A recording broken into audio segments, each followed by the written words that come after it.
আরে কি আপনি? তোর মরণের সময় হয়েছে, আমি তোর নিতে আইছি। আচ্ছা তাহলে মরার আগে শেষ একটা ইচ্ছা পূরণ করে দিয়ে যান। বল তোর শেষ ইচ্ছা কি?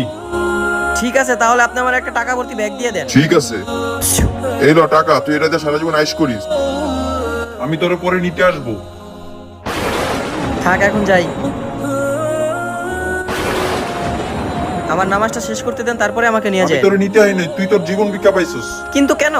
আমি যে তোর ব্যাগ ভর্তি টাকা দিছিলাম, ওটা তুই কি করছিস? ওই ব্যাগ তো আমি, যাক এটা নিয়ে পরিবারে দিলে পরিবারেরা সারা জীবন কষ্ট থাকবো না। ভাই দাঁড়ান। আসসালামু আলাইকুম ভাই। ভাই দুঃখের কথা কি বলবো, কাউরে বলতেও পারি না। আমি যে 5 ওয়াক্ত নামাজি ভাই। আমার ঘরে তো 1 মাস যাবত খাবার কিছু নাই, 2 দিন যাবত না খেয়ে আছি ভাই। এখন আপনি কিছু একটা যদি করেন। এখন আর টাকার আমার কোনো দরকার নাই ভাই, এক কাজ করেন, আপনি এই ব্যাগটা রাখেন। এই ব্যাগের মধ্যে কিছু টাকা আছে, আপনি সারা জীবন বসে খাইতে পারবেন। ধন্যবাদ ভাই, আল্লাহ আপনার মঙ্গল করুন। ঠিক আছে ভাই। এটা তোর জন্য একটা পরীক্ষা ছিল, তুই তোর জীবন ভিক্ষা পাইছিস। ভিডিওটি ভালো লাগলে কমেন্টে অবশ্যই একবার আল্লাহর নাম লিখবেন।